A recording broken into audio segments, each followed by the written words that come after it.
Okay, so Megan, I'm really excited to talk to you today about your neural retraining journey with me, because it was a pretty amazing turnaround that you had, and I think it'll be really inspiring for a lot of other people.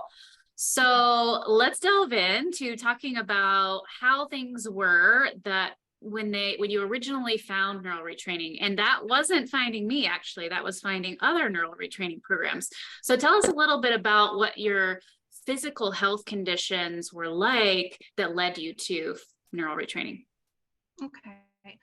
Um, so my journey with like chronic illness, just chronic conditions started back in 2015. And they kind of just started with really weird, non-specific symptoms that just kind of progressed here and there a little bit and spread to different areas of my body. I saw several doctors. I bounced around from my primary care to neurologist to gastroenterologist to cardiologist, and finally I did get diagnosed with chronic Lyme disease and mast cell activation syndrome, POTS, and just to name a few. I had just a really long list of symptoms, anxiety from all the trauma, and finally, and when I did get diagnosed with the chronic Lyme, I went down the road of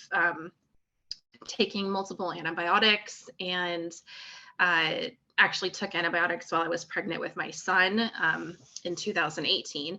And once he was born, I had a complete crash. My whole body was just very weak.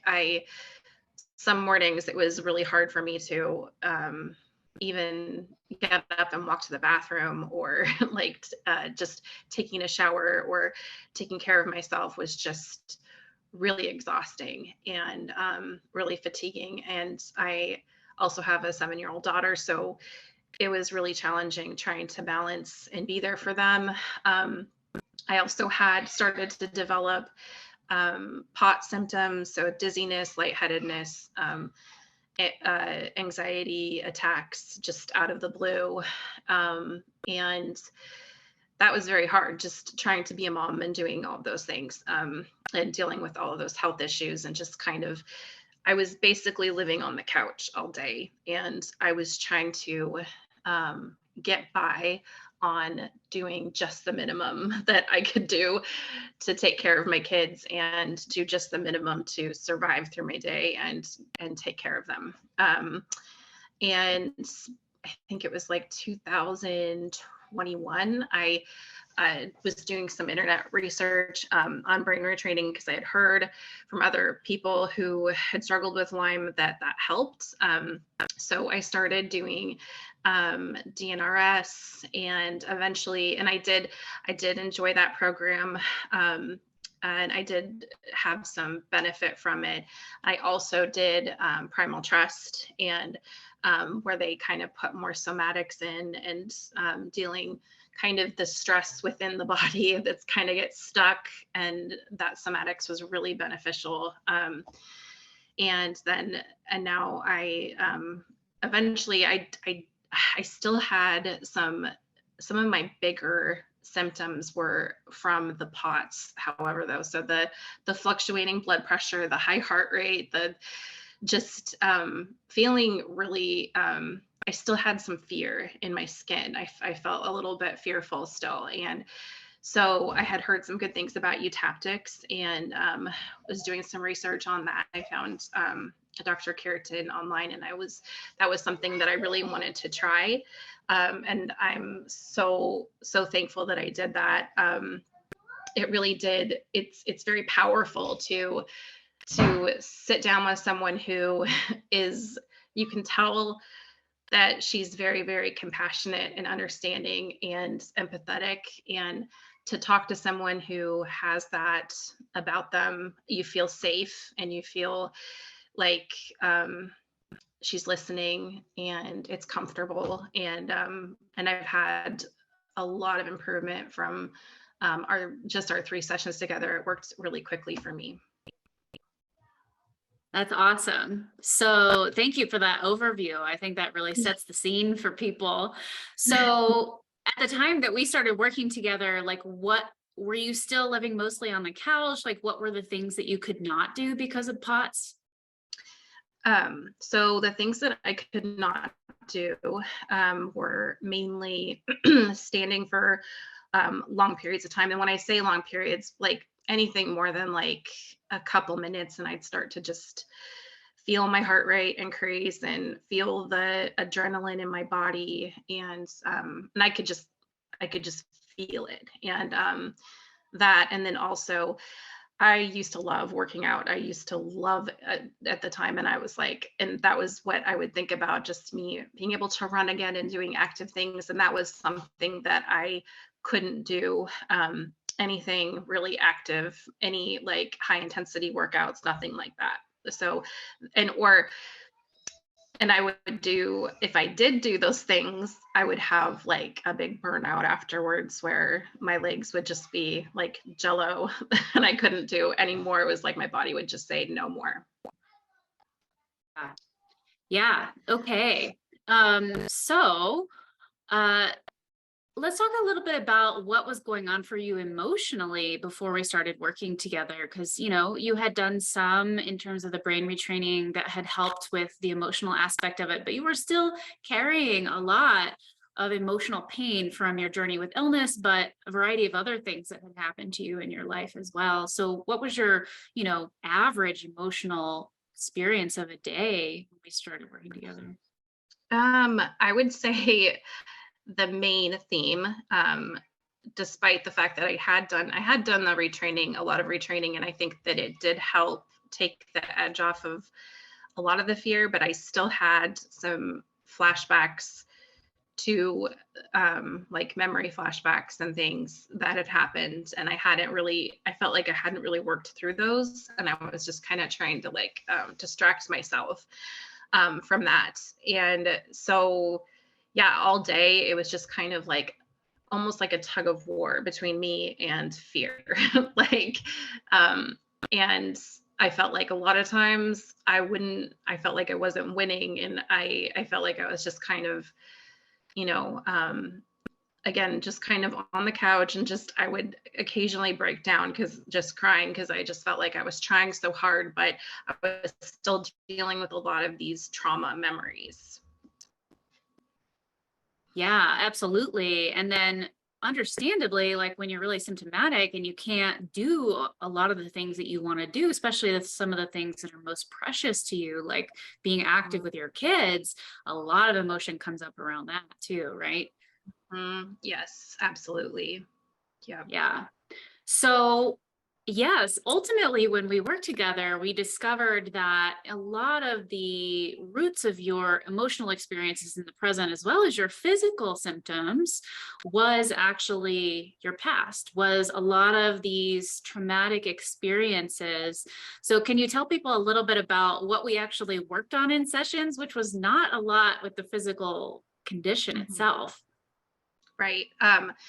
It was just basically like going through a lot of these traumatic memories and revisiting them, and kind of just looking at these memories, and that they were provoking to me, but then in our process together, like working together, you were able to help me just bring my emotional state down to, like, I went from super anxious to just down to this calm feeling of like I was safe and I'm okay. And we did that through lots of tapping, but also like tapping into things that I love, like music and just colors, and where are my happy places, and where do I usually find peace? And, that would be like the beach. And I would find myself on the beach a lot, and, or drinking my coffee in the morning and just being in this really quiet space, and just that reflective time just completely relaxed me. And again, just doing it along someone that was just that, I mean, is just so compassionate and understanding, and I felt safe. It just really absolutely took my anxiety from like very high to all of a sudden I'm like way down here. And I began to see how much my emotional state was influencing everything where I didn't see that before. So now I feel like I have the tools that if I'm home and I find myself in a situation like that, I can easily bring myself down just by doing the things that we did together. Yes, empowerment. I love that. It is. That is ultimately the goal, right? To make these Yes. tools usable by everyone, like for the rest of your life, right? Because Yes, stressors are always going to absolutely. happen. Yeah.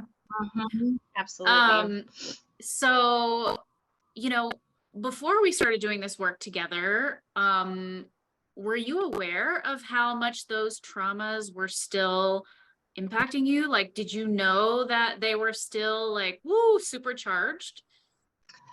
I I did, but for some reason I had this mental block about it because I had been told by so many doctors that no, you know, you do have these infections. And I had been, I think in a sense, brainwashed to believe that I didn't have that kind of power over my own body, that I wasn't able um to do anything about it. And now I absolutely 150% believe that I can, and I can absolutely, like we had talked about before, I can live with anything that's in my body, and I can thrive, and I can play with my kids, and I can exert, and I can do all of these things that um yeah, before I think I was just so um stuck on what the doctors were telling me, or what I had doctors tell me, that I just thought that, well, I've got to cure the infection. There's just no way. And now it's like, well, now I have proof that I'm doing better without having, you know, any of that stuff involved. So it is such a, it's a mind thing. And I think it's, again, just so powerful when we can like help each other heal and like do that in a collective way. It's so powerful. Yes, yes, yes. Love that. Yeah. So just so people know, are you treating Lyme right now? Um, I am. I'm not actually treating Lyme. I was treating uh, some parasites, but I'm actually done with that protocol. So no, I'm not doing anything right now. I do take a detox. It's like I take glutathione and stuff, but I have actually seen the most improvement, and I'm not really on anything right now. So yeah, and I've seen the most improvement that I have. So yeah. Yeah, that's what I wanted to distinguish because I think a lot of people wonder, like, oh, well, are you doing both? How do you know it's this, right? And so I think that's great that you ended up Mhm. trying this during a time when you weren't doing a lot of physical treatments. So you could see that clearly. Um, Exactly. so can you describe for people a little bit about how it feels to go from a memory being like so intense, like you feel like you're there again and you're having the trauma response in your body, and then what it's like after you rewire it?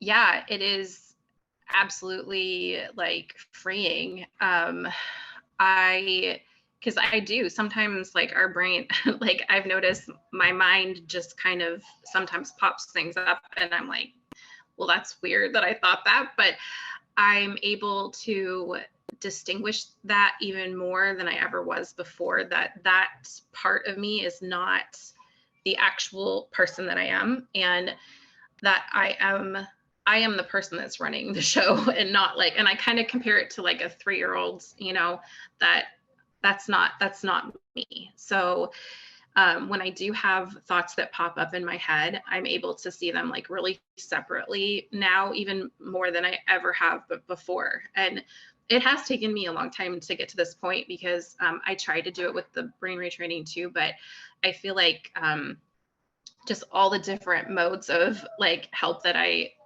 elicited from brain retraining and the eutaptics. I feel like I'm at a place now where I'm like, oh my gosh, I can see how these thoughts are affecting like how I'm feeling, and they aren't who I am. So when I do have those, I'm just able to like just see them that as different from me and separate from me. So yeah, it's very Yes. freeing. I can go out, and like I took my kids to the library, and I'm like I'm not feeling like my anxiety level is so much more subdued, and even if I do have thoughts, I'm like, oh well, that's it's just like it's nothing anymore. It doesn't trigger me as much as it used to. It used to take me down, and now it's just a thought is a thought. It's not who I am. So Yes, right. So you used to have thoughts like worst case scenarios of for your health, or like, maybe some like self-critical thought or something like that, and you would just like spiral, right? It would just like go on and exactly. on. Yeah. Yeah. And And I would go feel ahead. it in my body, and the sensation, yeah, sensations, and just I remember feeling like, and now I can distinguish all of those, and I know the difference between like it just like now I know when I'm having a thought like that, the feeling that I have in my body, and how that's not it had nothing to do with like the infections. It just had to do with the way that I was clinging to these memories like they were my truth, and they were not my truth. Yes. So if you think about one of those memories now that we rewired, like what Mhm. happens inside you? Nothing. I kind of laugh, honestly. Like I laugh about it. It doesn't even bother me at all anymore. So it's like it's so freeing. And now that I'm in this place, like I can go do things with my kids. I can take my daughter, like it snowed, and I was able to take her up the road on a sled, and I did not have any like pushback from my body at all. Like I slept well, and I woke up and I felt really good. So and Amazing. before when I would do a physically exertional activity, I would I like walk a mile even. I would come back, and the next day my legs would not work to the point I couldn't walk much at all after like the whole day. And now I'm able to exert, go to sleep, sleep well, wake up, and do it all over again. So that's like it gives Hallelujah. me, I know, it gives me so much hope, and it gives me confidence and faith, and just all of these just beautiful things, and I'm just so thankful. Yes, awesome. I love that. So, we worked on a number of different categories of traumas for you. Like some of them were, healthcare related or, medical trauma. But some of them were in another category that I wonder if you're open to talking about, because I think there are many women who have pregnancy and birth trauma, or Mhm. being a new parent trauma. And it's almost like that's not okay to talk about. And I think it's important to talk about because it's so common. Yep. So are you comfortable talking about that a little bit? Yeah, absolutely. Yes. And Um, how that played a role in the onset of your symptoms, right? Because when we looked yes. back at it, it was like, whoa, those two happened at the same time. Right. Because what had happened is when right after immediately after I had my daughter in 2015, I it was like something switched in my brain, and I brought her home, and I mentally was not okay. I was having just rumination of thoughts, and just thoughts that scared me, and I didn't know what they were coming from, and I was identifying with them at the time, and I was like thinking, oh my gosh, this is like I'm going to be a terrible mom, and having so many fears about taking care of her, and like just the basic care stuff, giving her a bath, changing her diaper.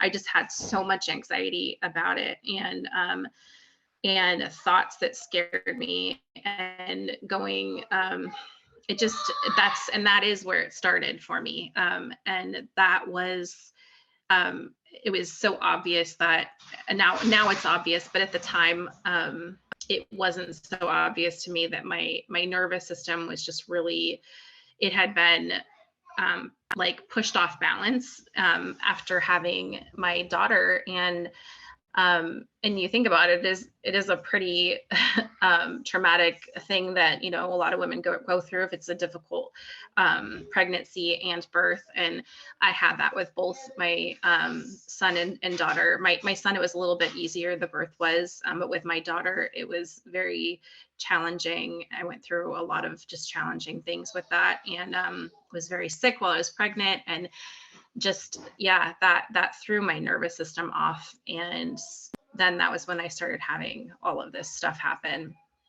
Yeah, it makes sense. And, you know, along with the sleep deprivation that is a necessary part of being a new parent, you can Yeah. imagine how, like, even if you didn't have a whole lot of trauma through the experience, that it still may throw your nervous system off. And I think that's something that it's important that we talk about, because Mhm. most women probably are still having babies, and Absolutely. it's a real initiation. And so Oh yeah. we need to do some self-care eventually to recover the Yes, state of our nervous system, right? exactly. Yep. Exactly. So the last, you know, major thing that I think would help a lot of people, inspire a lot of people to know about your story, is your Mhm. sort of journey with body image issues, self-worth issues, and, you know, kind of how that started and then perpetuated once you got sick. Mhm. Yeah, so I have had a history of eating disorders, for as far back as, like, I mean, as probably, I don't know, high school, maybe before then. And just always had the problem of comparing myself to my mom, and like, just, instead of kind of finding the beauty in who I was as a person, um, just concentrating on that a lot. And so I always had kind of that feeling like I wasn't quite good enough. And no matter what I would do, I just always felt that way growing up and into my 20s. And I didn't have any health issues at the time, but what ended up happening is when I got sick after I had my daughter, it was like, I did end up gaining weight, and because of that, you know, I because of everything that I was dealing with at the time. And that self-image issue and the confidence issues, like, all piggybacked on the health issues I was having. And that is something that, it's an everyday thing, but I'm, just through brain retraining and like working with you, I've like really, every single day, like, I tell myself why I am worthy of love and why I, deserve love. And I tell my kids that too. And it has nothing to do with my physical appearance. It doesn't have anything to do with that. And just really focusing on taking care of myself, regardless of those physical things, and making sure that I'm telling myself that I love myself and I'm worthy of that love, and my kids as well. And yeah, so it was like everything kind of compounded, and that the Lyme and all that stuff did make it, the body images worse. But I feel like in the long run, I've grown so much in like a mental aspect, and I have so much more wisdom with everything, that I feel like with time, I know I'm gonna lose the weight, and I know I'm going to, you know, be in a healthier body. But in this meantime, I'm gonna love the body that I'm in, because I'm worthy of love. Everyone is worthy of love, and we're all beautiful, and to we don't need to find things from the outside to confirm that, because we just are. And we're, and so I think every day, just constantly reminding myself that I'm worthy of that has like really helped, with the body image issues. Yeah. Mhm. Beautiful. That sounds also very freeing.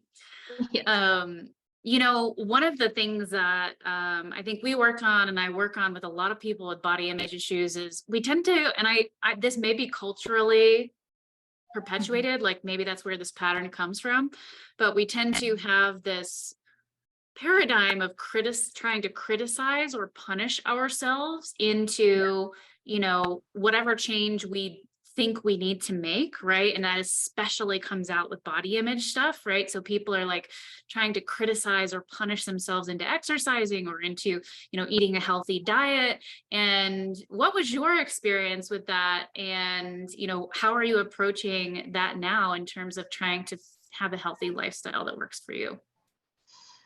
Yeah, before all of this, I absolutely was punishing myself. I took sugar out. I tried to not eat as many carbohydrates. I was, just, pull out fruit from my diet, um, and just like punishing myself with like anything that had any kind of sugar in it, or just trying to follow the next fad of a diet, or like and now I I do work with a dietitian now, and I'm getting an understanding of like what does a meal need to have in it for me to be able to move my body and to have energy, and for all of my systems to work the way that they should.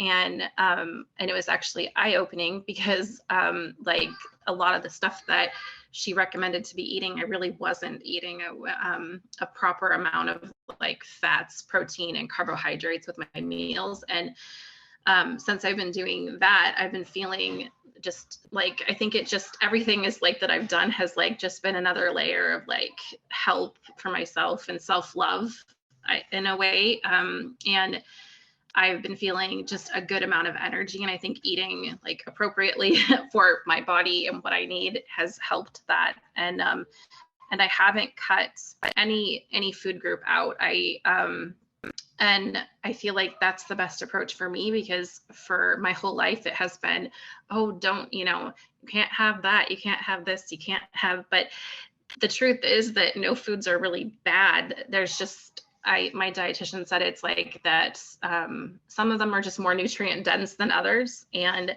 we just have to be kind of aware of what we're eating and mindfully eating. And I think that's kind of goes hand in hand with the brain retraining, and and giving me the message that I am in control of what I'm eating, and I'm going to feed my body good things because I'm worthy of that. And same thing goes with like movement. I'm trying to take more of the approach that, whether or not like this makes me look a certain way or what have you, it's about giving my body healthy things, and it's about moving my body every day in a way that's good for it, in a way that makes me feel good. Yes. So releasing the body image issues allowed you to then view exercise and diet from the perspective of, oh, what's healthy for me and what is self-loving to me, right? Exactly. Yeah, that's Yes. awesome. I love that. So if you were going to talk to somebody who had, was sick in either emotionally or physically or both, and they had never tried neural retraining or they hadn't tried this type of neural retraining, like what would you say to them about your experience with it and, something that may inspire them to want to give it a try, even though it's different and it's like new and it's kind of weird. Yeah. I would just say to absolutely give it a shot, and there and that and tell them, my story and what struggles I came from, um, and just in a very kind way, and just being nice to yourself along the way. And if it takes a while, it takes a while, and you're not, that was the one thing I think with like DNRS too. It was like, oh my gosh, this is taking forever. But that was also another like, loop in my brain that I was like telling myself that it has to be on a timeline.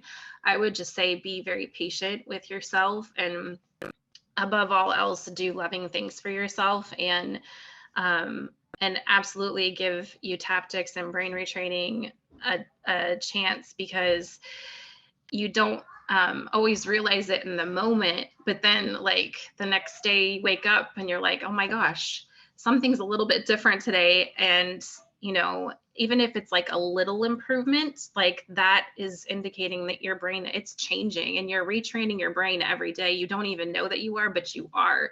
You're letting your body know what you're able to do and what you're not able to do. Um, and I think that just, you know, taking things very slowly, and yeah, and getting those loops in the brain to just look at them for what they are, and they're not you, they're not your true identity. And we all kind of have this, the way I like to see it is like this light inside of us that is like our true main personality, and that needs to be the person that's running the show, not like this, like I kind of had this like 3-year-old like running the show in my body. And just yeah, just taking everything very slowly, and absolutely doing brain retraining, because it has been the thing that has really changed my whole perspective on everything. And I see the improvements and what I'm able to do physically and what I'm able to handle emotionally now, and regulate myself afterwards. Whereas before I would just be like a puddle of like like just a nervous wreck. And now I can handle things, and I can regulate myself. And I may not, I may never be rid of like infections in my body, but I'm able to regulate my nervous system now and help myself in the moment. So it's not even a problem. I can coexist with anything in my body. And I think that Utapsticks is just such an amazing brain retraining tool to just help you get past those loops. Yeah. Yes. And I was just going to say that I think that part of what led to your success is you did the two things that I would suggest anybody do that needs to do neural retraining or would benefit from it. And that is, you know, the piece of the puzzle where you are really working one-on-one with somebody on your really big stuff, right? Your big traumas, your big issues that are really sticky for you, where you just keep getting stuck in those loops, you know? And somebody can really help to break you out of those, and pretty quickly, right? Like we only did 3 sessions and we tackled all these things, like a whole bunch of different things. It was awesome. And it was very fast. And I remember even after our first session together, you were like, oh, like I had this day where I cleaned all day and I did all this stuff and I didn't have a headache, and it was a freaking miracle. Yeah, it is. You know?